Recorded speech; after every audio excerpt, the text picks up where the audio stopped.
यदि तुझे जगन माता ने अपने कार्य से पैदा किया है तो तुम अपने कार्य में सफल हो, अन्यथा तुम्हारे भी टुकड़े टुकड़े हो जाए। तुम्हारा मेरा कोई व्यक्तिगत संबंध नहीं है। वहां अंग्रेज शासन कर रहे हैं और उन अंग्रेजों के प्रति भारतीयों के मन में घृणा का भाव है। तुम्हें भी वो उसी भाव से देखेंगे। तुम नित्य अपमानित होती हुई दिखाई दोगी। विदेशी खेल खेल करके बंदरों की तरह भटक रहे हो। क्या भारत के अंदर शस्त्र प्रदर्शन जैसी बड़ी कलाएं विसर्जित हो गई? सारी दुनिया पलट जाए किंतु मैं हर पल हर क्षण तुम्हारे साथ हूं। भारत के स्वतंत्रता आंदोलन में भगिनी निवेदिता का उल्लेखनीय नाम।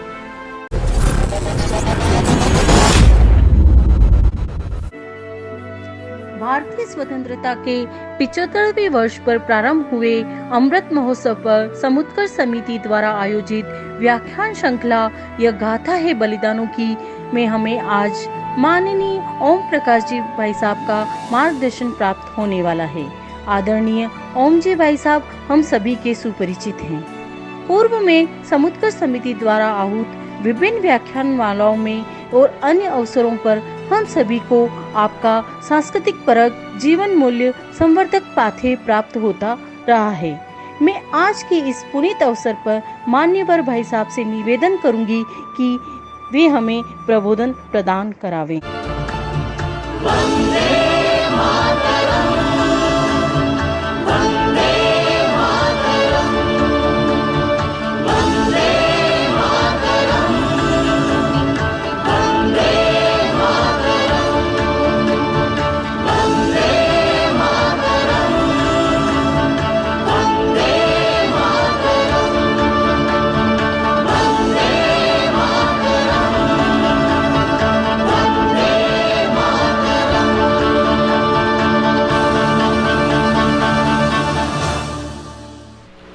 नमस्कार।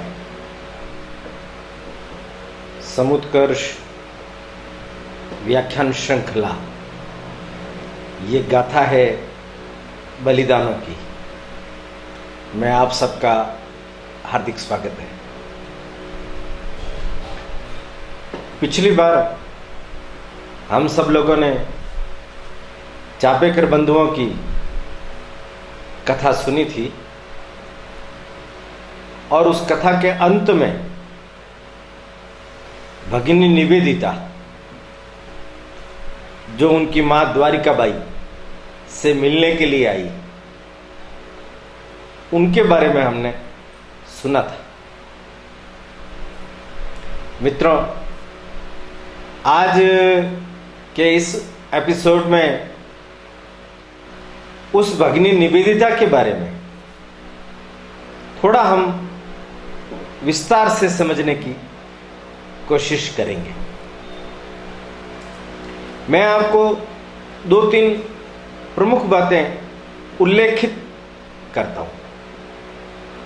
पहली बात यह है कि अगर आप भगिनी निवेदिता का कहीं से भी बड़ा जीवन चरित्र सिस्टर निवेदिता रामकृष्ण मठ मिशन से प्रकाशित हुआ है, मिले जरूर पढ़िएगा।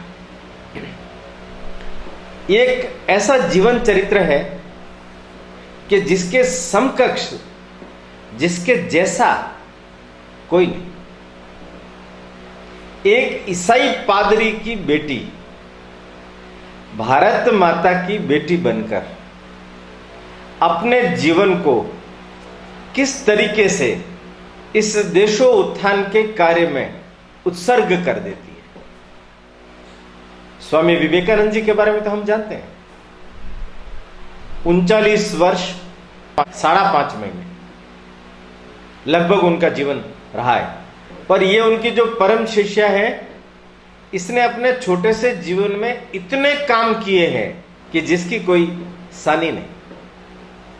इनकी आयु रही 44 वर्ष,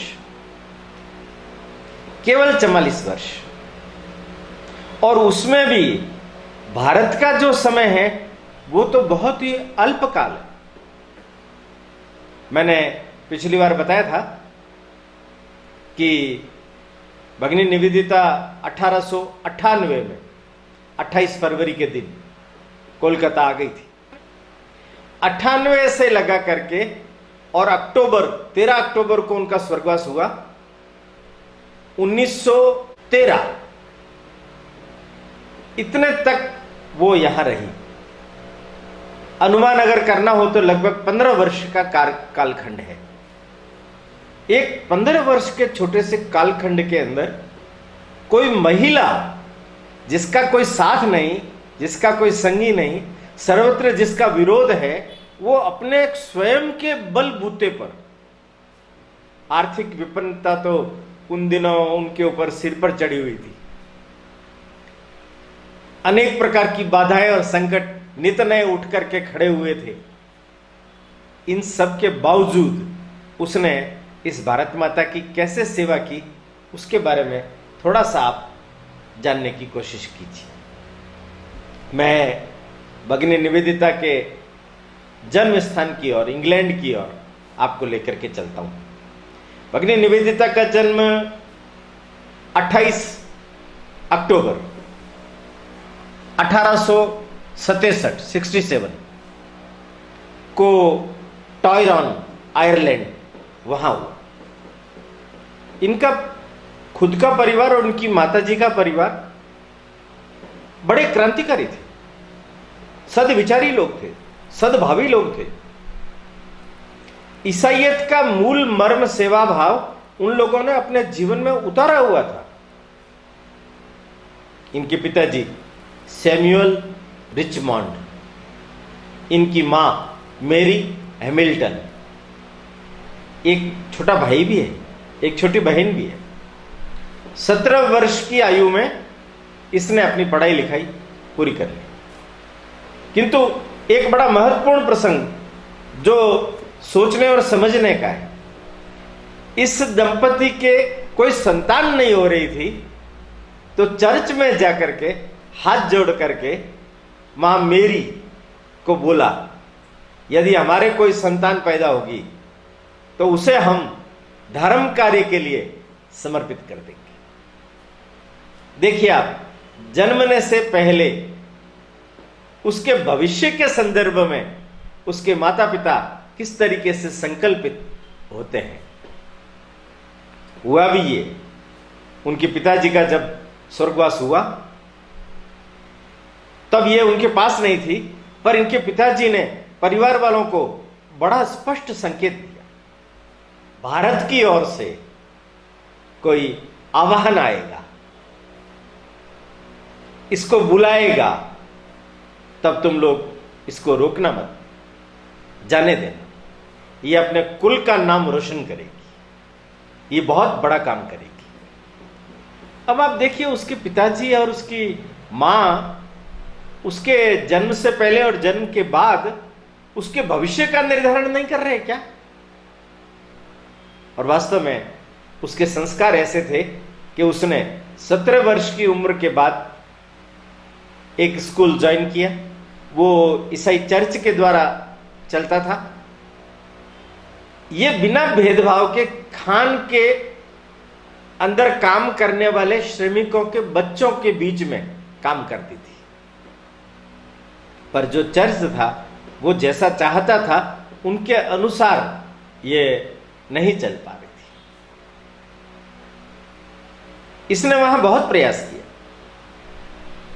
पर चर्च के साथ इसकी पटरी शायद गंतव्य को ध्यान में रख करके नहीं बैठनी थी। चर्च ने इनको निकाल दिया,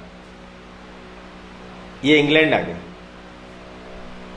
वहां आकर के इसने अपना खुद का स्कूल खोला, रस्किन स्कूल, और वो उस स्कूल को बहुत बढ़िया तरीके से चलाने लगी। वहां एक क्लब था, इसाबेल जो चलाती थी, जिसका नाम था सीशेम क्लब, उसकी भी मेंबर बन गई। लेखिका थी वो, अच्छे लेख लिखती थी। अंग्रेजी के समाचार पत्रों में उसके लेख छपने लगे। वो विचार गोष्ठियों में, विद्वत गोष्ठियों में भाषण देने लगी। अच्छी वक्ता भी थी। धीरे धीरे धीरे धीरे इंग्लैंड में उसका नाम अच्छा सा होने लगा। शिक्षा के क्षेत्र में भी वो एक बड़ी वर्चस्वी भूमिका निभा रही थी। अब यहां उसके जीवन में टर्निंग पॉइंट आता है। स्वामी जी अमेरिका में 93 शिकागो के भाषण के बाद संपूर्ण विश्व भर के अंदर फेमस हो गए थे। वो अमेरिका से इंग्लैंड आए और इंग्लैंड में उनको हेनरिएटा मूलर ने बुलाया था। उनके प्रयत्नों से इस ईसेन क्लब में इसाबेल मार्गेशन के घर पर एक छोटी सी भेंट वार्ता कुछ लोगों के साथ रखी गई। वो लोग कितने थे? केवल 16। 15 नवंबर 1895 की यह घटना है। 15 लोग आ गए थे समय पर। यह समय पर नहीं पहुंची, यह देरी से पहुंची। पर इसने देखा स्वामी जी आगे बैठे हुए हैं, 15 लोग सामने बैठे हुए हैं, स्वामी जी के आगे एक जगह खाली है। ये सीधी वहीं जाकर के बैठ गई। अब पलक उनको निहारती रही, उनकी बातों को सुनती रही। उनके पूरे व्याख्यान को सुनने के बाद पहली बार उसके अंतःकरण ने इस बात की गवाही दी कि जिस उहापोह में तू भटक रही है, तुम्हारी सब समस्याओं का समाधान तुम्हारे सामने खड़ा है। आगे के अनेकों व्याख्यानों में, अनेकों प्रश्नोत्तर के दौरान इसके अनेक संशयों का, समस्याओं का समाधान हो गया। स्वामी जी ने पूछा है इसको, तुम क्या करती हो? इसने कहा मेरा स्कूल है, आप देखने चलेंगे? जरूर, क्यों नहीं। स्वामी जी गए स्कूल देखा, रमणीक स्थान पर बच्चों के पढ़ाने की बड़ी समुचित व्यवस्था। स्वामी जी तो गदगद हो गए, उनकी आंखों में से आंसू बहने लगे। ये हतप्रभ हो गई, कहने लगी कोई गलती हुई क्या? नहीं, मैं तुम्हारी स्कूल की व्यवस्थाओं को देख करके दंग हूं। काश ऐसी स्कूल मेरे देश में भी होती, मेरे देश के बच्चे भी इस तरीके से पढ़ पाते, मेरे देश की महिलाएं भी इस तरीके से प्रशिक्षित हो पाती। भगिनी निवेदिता ने एक क्षण की भी देर किए बगैर हाथ जोड़ करके स्वामी जी से निवेदन किया, क्या मैं आपके कुछ काम आ सकती हूं?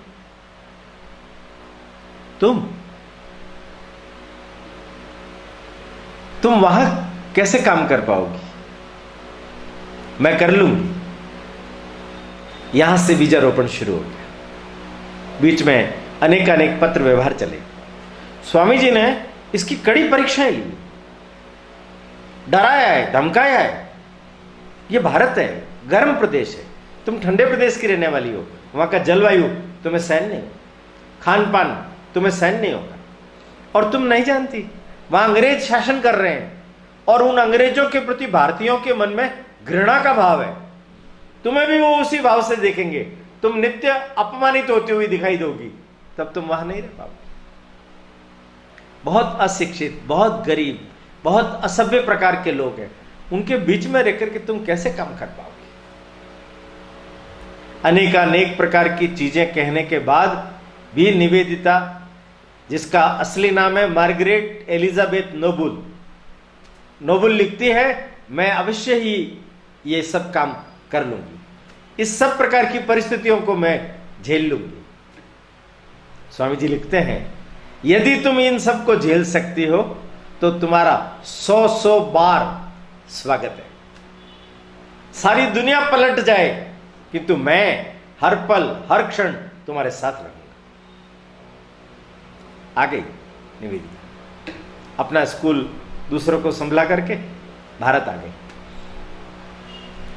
भारत आने के बाद इसका प्रशिक्षण ये शुरू। 25 मार्च का दिन ईसा मसीह के जीवन में बड़ा महत्व का था। उस समय उन्होंने अपने शिष्यों को सेवा भाव का संदेश देने के लिए कुछ व्याख्यान दिया था। ईसाई लोग उस 25 मार्च को बड़े गर्व के साथ में, प्रेम के साथ में, श्रद्धा के साथ में मनाते हैं। उसी दिन को चुना विवेकानंद जी ने और इसका नामकरण किया निवेदिता, माने समर्पिता। ये गदगद हो गए। स्वामी स्वरूपानंद, स्वामी सदानंद, इन दोनों को इनके साथ लगाया। कुछ बंगला सीख जाओ, कुछ भारतीय हिंदू संस्कृति का ज्ञान प्राप्त करो। ये उसी समय मां शारदा से भी मिलने गई। मां शारदा के पास में जितनी महिलाएं रहती थी उनके बारे में इनका कथन था। मैं उनकी वेशभूषा और केशभूषा देख करके और उसकी नजाकत देख करके दंग रह गई। मुझे लगा वो मुझे नहीं अपनाएगी, गोरी चमड़ी वाली मैम को दुत्कार देगी, पर नहीं, मां ने तो मुझे सीने से लगा लिया, पास में बिठाया, एक ही थाली में फल काट करके खुद ने भी खाए, मुझे भी खिलाए। मुझे लगा मेरी मां मिल गई है। मैं गदगद हो गई। भारत आना मेरा सार्थक हो गया। यहां देखिए, स्वामी जी जिस एक महत्वपूर्ण बात की ओर भगिनी निवेदिता को इंगित कर रहे हैं, वो हमारे देश में हर व्यक्ति के लिए अनिवार्य चीज है। अगर उस राष्ट्रीयता का बोध नहीं होता है तो हर व्यक्ति अपने जीवन में अनेक प्रकार की गलतियां करता है। मैं पहले भी निवेदन कर चुका हूं आप सब लोगों के समक्ष कि राष्ट्रीयता के संदर्भ में वैचारिक अवधारणा ठीक न होने के कारण से हमारे देश के अनेक लोगों से गलतियां हुई। स्वामी जी ने सबसे पहले उसको ठीक किया। पूछा उसको, भगिनी तुम्हारी राष्ट्रीयता क्या है? निवेदिता कहने लगी, इंग्लैंड। इंग्लैंड से ही तो राष्ट्रीयता के संस्कार लेकर के पैदा हुई है वो। उसके रोम रोम में वो राष्ट्रीयता भरी हुई है। उसके पियर और ननियाल पक्ष, दोनों पक्षों की ओर से भी उसको यही संस्कार मिले। अब स्वामी जी उसको देशाटन पर ले जाते। आप देखिए, पटना, उत्तर प्रदेश, राजस्थान, चित्तौड़, थोड़े समय पहले 25 अगस्त के दिन ही पद्मिनी का जौहर हुआ था 16,000 क्षत्राणियों के साथ।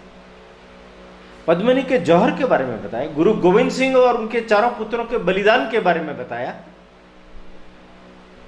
देश दर्शन कराते कराते वो उसको हिमालय लेकर के गए। अमरनाथ की गुफा वहां लेकर के, वहां उन्होंने शिवलिंग की जो उपासना की, वहां भगनी को आत्मबोध हुआ, दिशा बोध हुआ, अपने जीवन का लक्ष्य बोध हुआ। उसके सारे संशय दूर हो गए। वहां से लौट करके आए, तब स्वामी जी ने पूछा उसको, अब फिर से पूछता हूं तुम्हें, तुम्हारी राष्ट्रीयता क्या है? उसने बोला, मैं भारत की बेटी हूं, भारत के लिए काम करूंगी।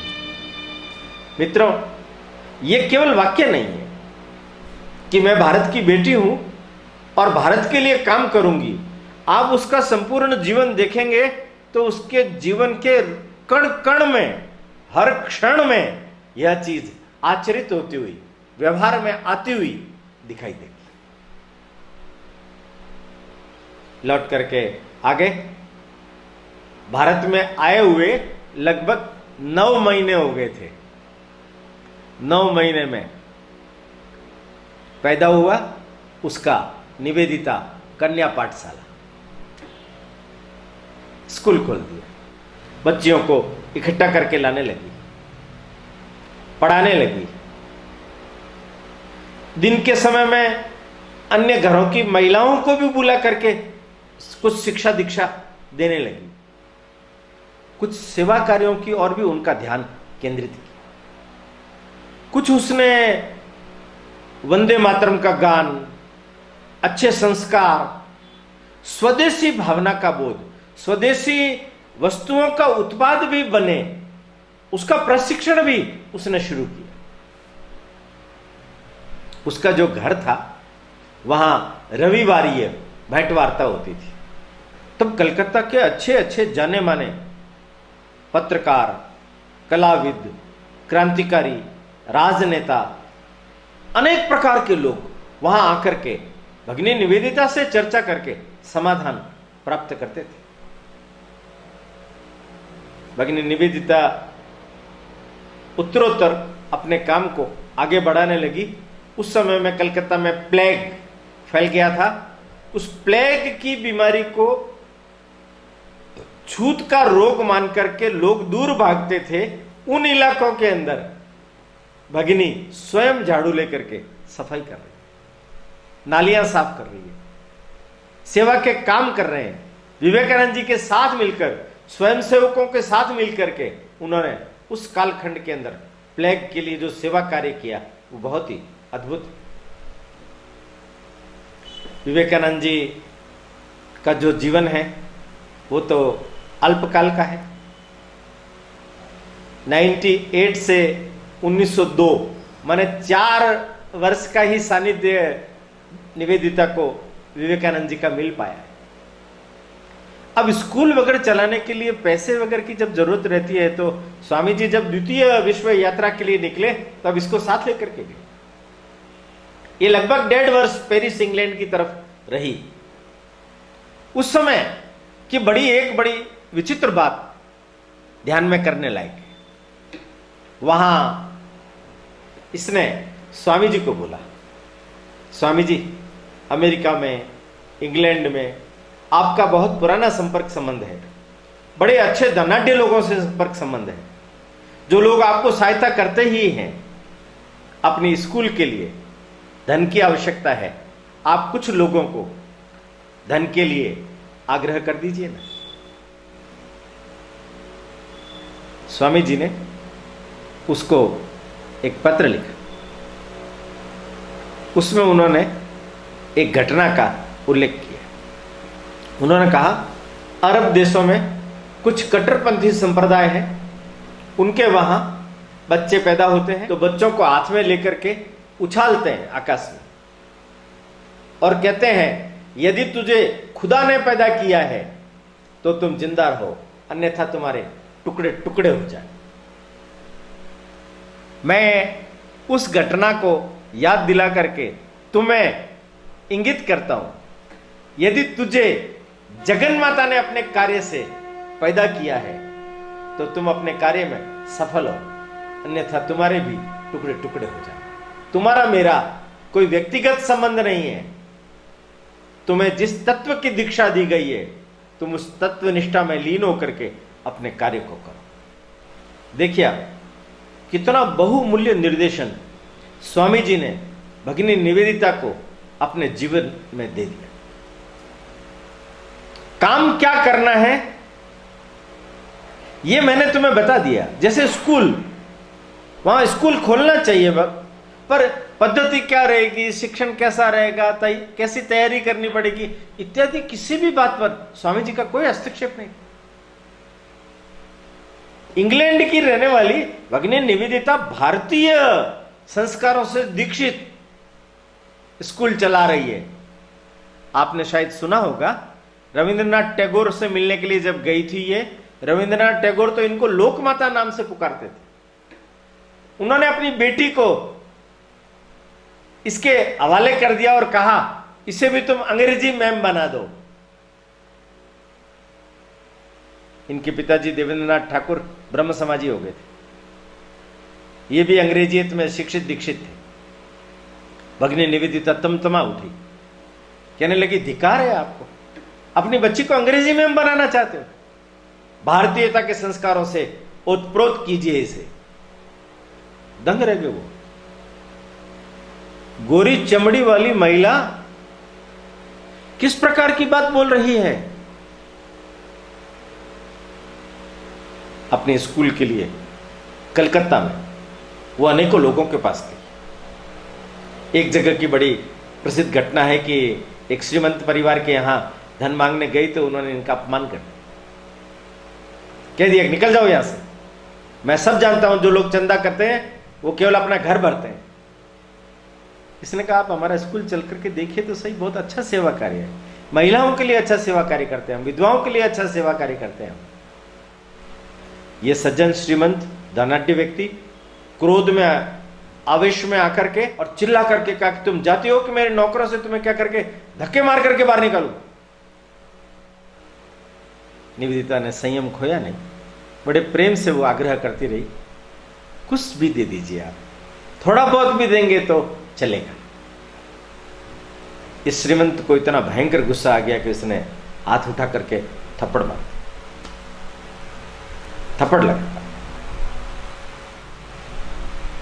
इसने अपने गाल के ऊपर हाथ रखा, उसको धीरे से सहलाया और फिर धीरे से बोला, जिस अधिकार से आपने मेरे गाल के ऊपर थप्पड़ मारा है उसी अधिकार से कुछ दे दीजिए ना।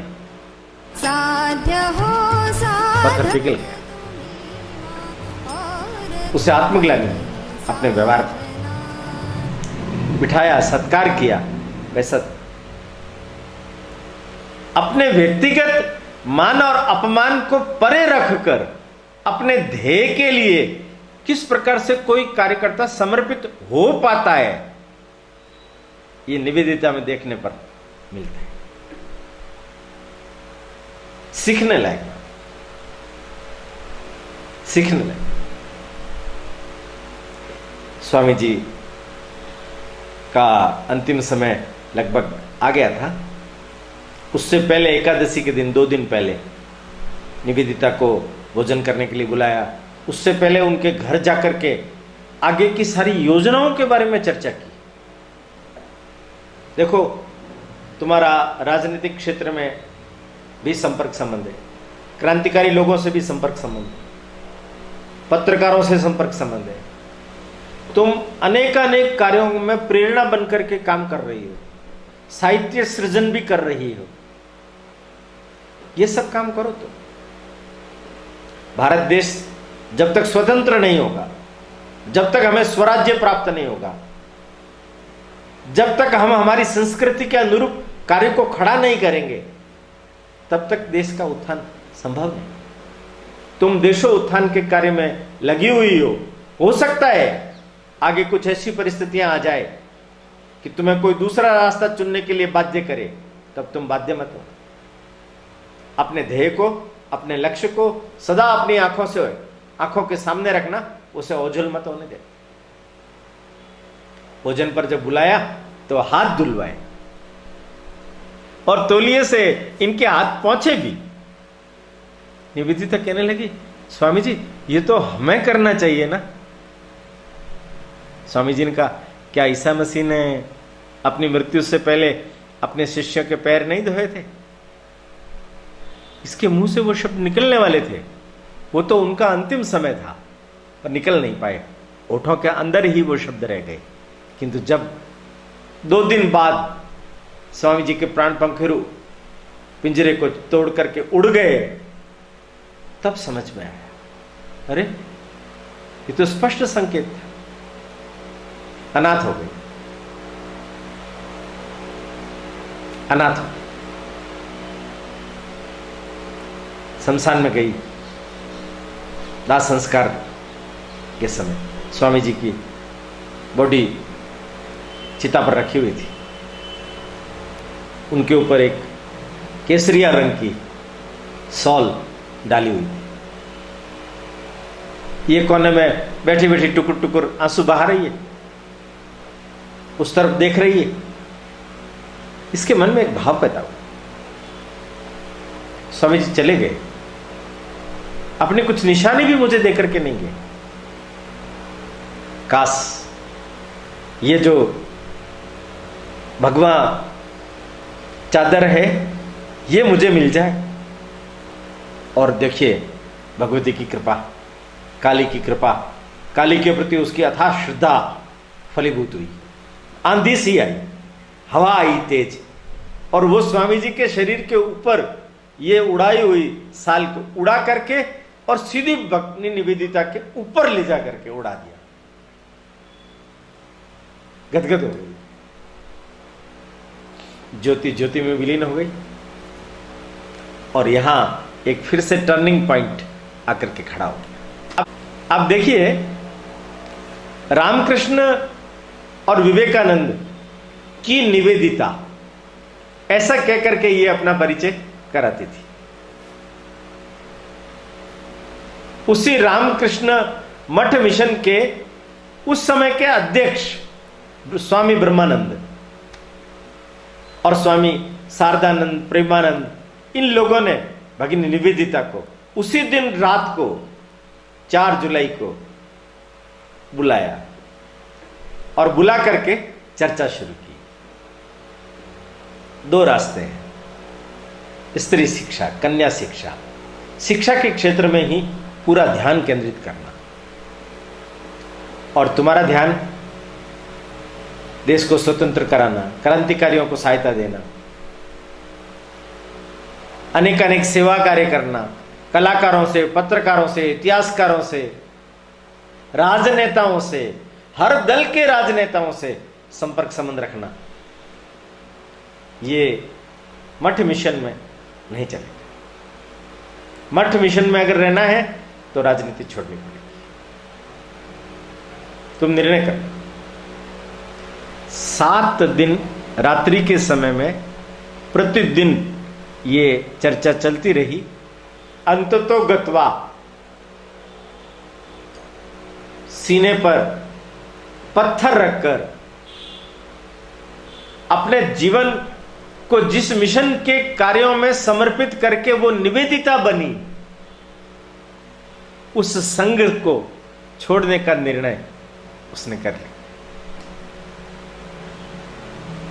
मैं संघ को छोड़ रही, पर जो लक्ष्य, जो ध्येय मुझे मेरे जीवन में मेरे गुरु के द्वारा प्राप्त हुआ है, उस पर मैं अडिग रह करके काम करूंगी।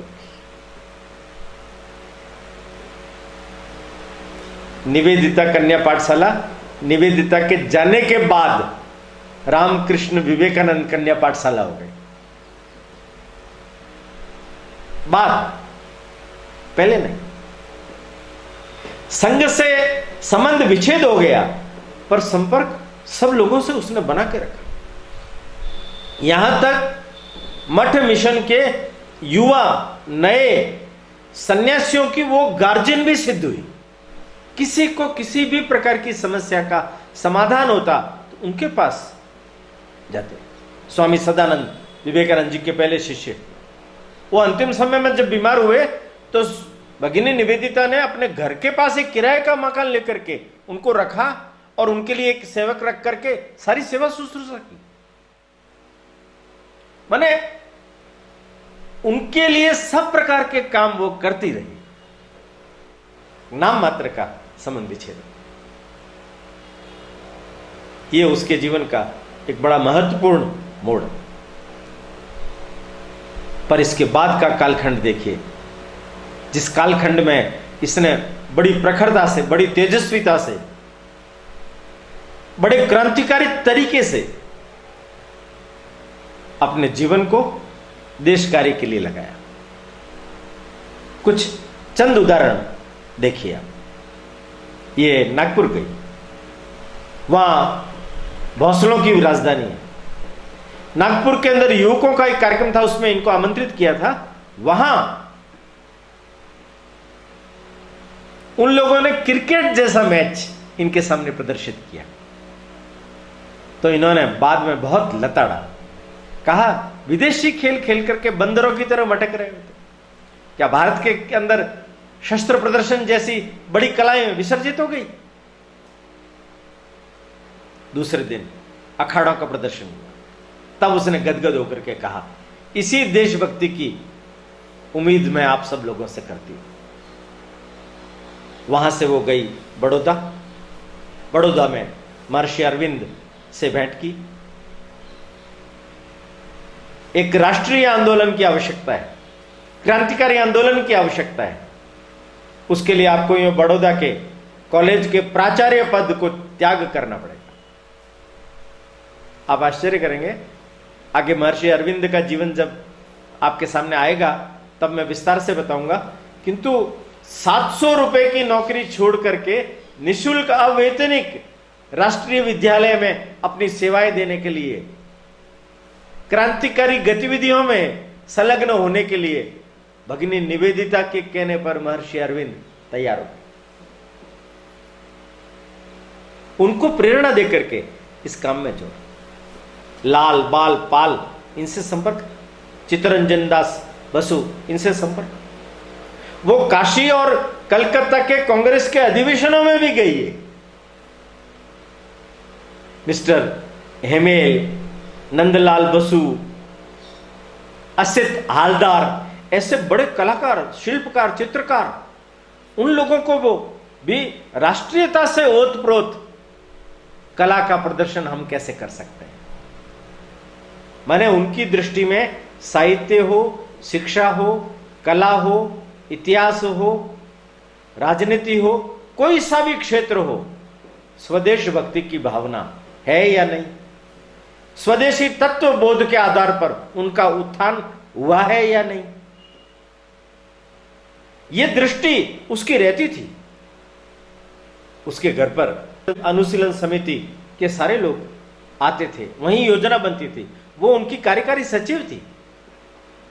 सुरेंद्रनाथ बनर्जी, CR चटर्जी, स्वयं अरविंद घोष, इनका भाई वारिंद्र घोष, ये सब लोग उसको चलाते थे। वारिंद्र घोष एक बार इनके घर पर उदास सा खड़ा था। इसने पूछा, क्या हुआ, कुछ उलझन है क्या? उनका उलझन नहीं है, तो करो ना देश के लिए कुछ काम। कि देश के लिए तो सब प्रकार का काम करने के लिए हम तैयार हैं, किंतु आपका मार्गदर्शन हमें चाहिए। आप देखिए, इस विदेशी युवती के लिए रविंद्रनाथ टैगोर ने जो लोकमाता शब्द का प्रयोग किया, वो यहां हर जगह पर खरा उतर रहा है। हर व्यक्ति उसमें अपनी भारत मां की, काली मां की छवि देख रहा है। कितनी स्वदेश भक्त थी। कलकत्ता के अधिवेशन के अंदर उसने स्वदेशी निर्मित चीजें अपने स्कूल की बच्चियों और महिलाओं के माध्यम से बनवा करके उसका स्टॉल लगा। उसके मन के अंदर कल्पना थी, भारत का ध्वज कैसा होना चाहिए। एक भगवा ध्वज और उस पर दधीची का वज्र चिन्ह अंकित करके, त्याग का प्रतीक भगवा ध्वज। सनातन रूप से हमारा जो ध्वज भारतवर्ष की नेतृत्व करता आया है, वो ही भारतवर्ष का झंडा होना चाहिए। और जिस भारत माता की हम साधना उपासना करते हैं, उसका चित्र रविंद्रनाथ टैगोर के भाई अवनींद्रनाथ टैगोर, उनसे बना। उस भारत माता की हम सब पूजा करें, उपासना करें, उसके लिए अपने जीवन को न्यौछावर करें। कैसा जीवन, कैसी स्वदेशी की प्रखर वक्ता और स्वयं के अपने जीवन में भी वो इसका पालन करने वाली। आप देखिए, भूपेंद्रनाथ दत्त स्वामी जी के भाई, मैंने बोला उनको अमेरिका के अंदर सहयोग करने वाली ये है। स्वामी जी के जाने के बाद स्वामी जी के सब परिवार के लोगों से, अन्य लोगों से संपर्क संबंध बना करके उन्हें मार्गदर्शन और प्रेरणा देने वाली वो है। और शायद आप नहीं जानते होंगे, जगदीश चंद्र बसु कितना बड़ा काम किया। उस वैज्ञानिक प्रतिभा को उभारने में, उनका थीसिस प्रकाशित करवाने में, उनको आर्थिक सहायता दिलवाने में स्वयं ने, खुद ने भी लिख करके उनको सहयोग किया। इनके सहयोग के बिना जगदीश चंद्र बसु का कार्य विश्वव्यापी प्रतिष्ठा प्राप्त नहीं कर सकता। गिनाता जाऊंगा, गिनाता जाऊंगा। मोड़ आते हैं जीवन में, कितने प्रकार के मोड़ आए। पर देखिए ना आप, जिन जिन लोगों से उनका संपर्क संबंध बनता चला गया, एक कालखंड लगातार बीच बीच में ऐसा आता चला गया, एक के बाद एक के बाद एक के बाद एक, सब जाते चले गए। स्वामी जी चले गए, रंगनाथानंद मद्रास, उनका देहावसान हो गया। उनसे उनका बड़ा प्रगाढ़ संबंध। सदानंद, स्वरूपानंद, ये चले गए। गोपाल मां, कट्टर बंगाली महिला, मां शारदा की पास रह करके, योगिन मां और गोपाल मां उनके पास रह करके ही काम करते रहे। मां शारदा का विवेकानंद जी के बाद में पूरा ध्यान इन्होंने रखा। यही नहीं, स्वामी जी के परिवार का भी ध्यान रखा। इनकी मां भुवनेश्वरी देवी और इनकी नानी रघुमणि, उनके स्वर्गवास स्वर्ग, उनका दाह संस्कार से लेकर के घर के सारे क्रियाक्रम तक इसने निभाया, इसने निभाया। गोपाल मां जब बीमार हो गई तो उस 90 वर्ष की महिला को अपने घर ला करके एक सेविका रख करके रात दिन उसकी सेवा की। अपनी दादी अम्मा हो जैसे, वो भी चली गई। एक के बाद एक उसकी खुद की अपनी मां मेरी हैमिल्टन,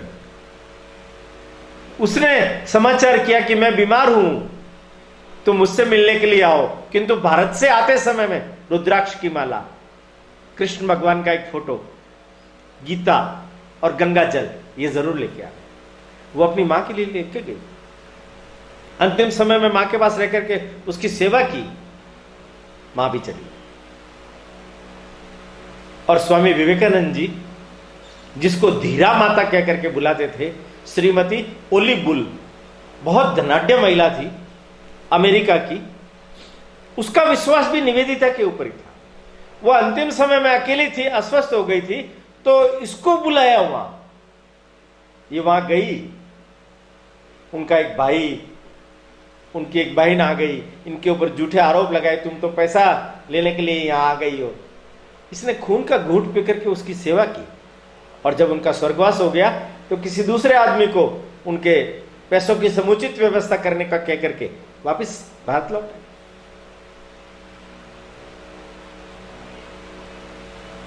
अंतिम समय जब आया तो हिमालय की दोबारा यात्रा करके वापस जब लौट करके आई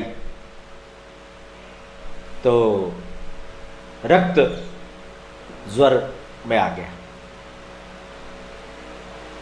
डॉक्टर नील रत्न सरकार ने इनका उपचार किया। रे विला, दार्जिलिंग में जगदीश्वर बसु और उनकी पत्नी उनके पास चली गई, उनके वहीं रही। घोर अस्वस्थता में भी डॉक्टर ने जब कहा कि तुम्हें कुछ बाहर की दवाइयां लेनी पड़ेगी, इसने कहा उन दवाइयों को लेने के बाद में भी कोई जीवित बच सका है?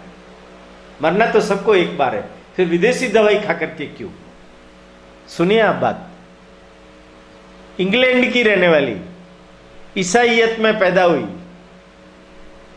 वो भारत के अंदर किस तरीके से रच बस गई कि वो कह रही है कि भारत के अंदर बनी हुई दवाई मेरे लिए स्वदेशी है, वही मैं खाऊंगी। तबीयत बिगड़ती गई, अंतिम समय आ गया। ये प्रतीक्षा कर रही थी जब तक मठ का संदेश नहीं आ जाए। जिस मिशन के लिए मैं समर्पित हुई हूं वहां का संदेश नहीं आ जाए, तब तक मैं कैसे जा सकती।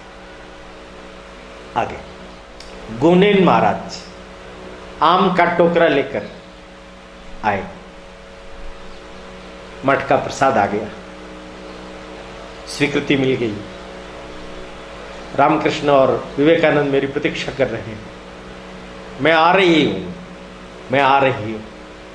वही चद्दर जो स्वामी जी ने ओढ़ी थी, उसके ऊपर आकर के गिरी, उसी चद्दर को उसने ओढ़ा और अपनी लीला को समेट लिया। 13 अक्टूबर जीवात्मा परमात्मा में विलीन हो। देखिए,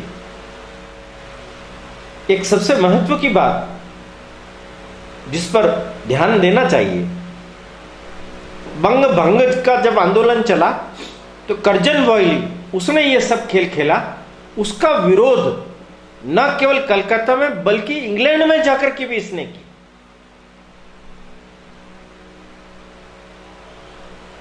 कर्जन वॉयली का उसको झूठा साबित किया। भूपेंद्र नाथ दत्त, वारिंद्र दत्त अरविंद जिस युगांतर पत्रिका को चलाते थे उसका संपादन करते हुए उसमें इसने अनेक आलेख लिखे बंग भंग के खिलाफ। माने राष्ट्रीयता के संस्कारों से ये कैसी ओतप्रोत होकर के गई। इसके लिए मैं ये बात अवश्य कह सकता हूं कि भारत के स्वतंत्रता आंदोलन में भगिनी निवेदिता का उल्लेखनीय नाम, स्वर्णिम अक्षरों से लिखा जाने वाला नाम है। इस प्रकार का जीवन जीने का सत संकल्प हम सब लोग भी करें, तभी ये भारत माता को हम विश्व गुरु के स्थान पर देखने का सपना हमारा साकार हो पाएगा। आज निवेदिता का निवेदन और अगले सत्र में विवेकानंद, और विवेकानंद ने इस देश के लिए किस तरीके से अपने को जीवन जीना चाहिए और उन्होंने अपने शिष्यों के अंदर भी वो किस प्रकार से भाव भरा, उसके संदर्भ में चर्चा करेंगे। तब तक के लिए नमस्कार। आप सभी का समुत्कर्ष समिति के प्रति यही स्नेह और आत्मीय भाव बना रहे। धन्यवाद।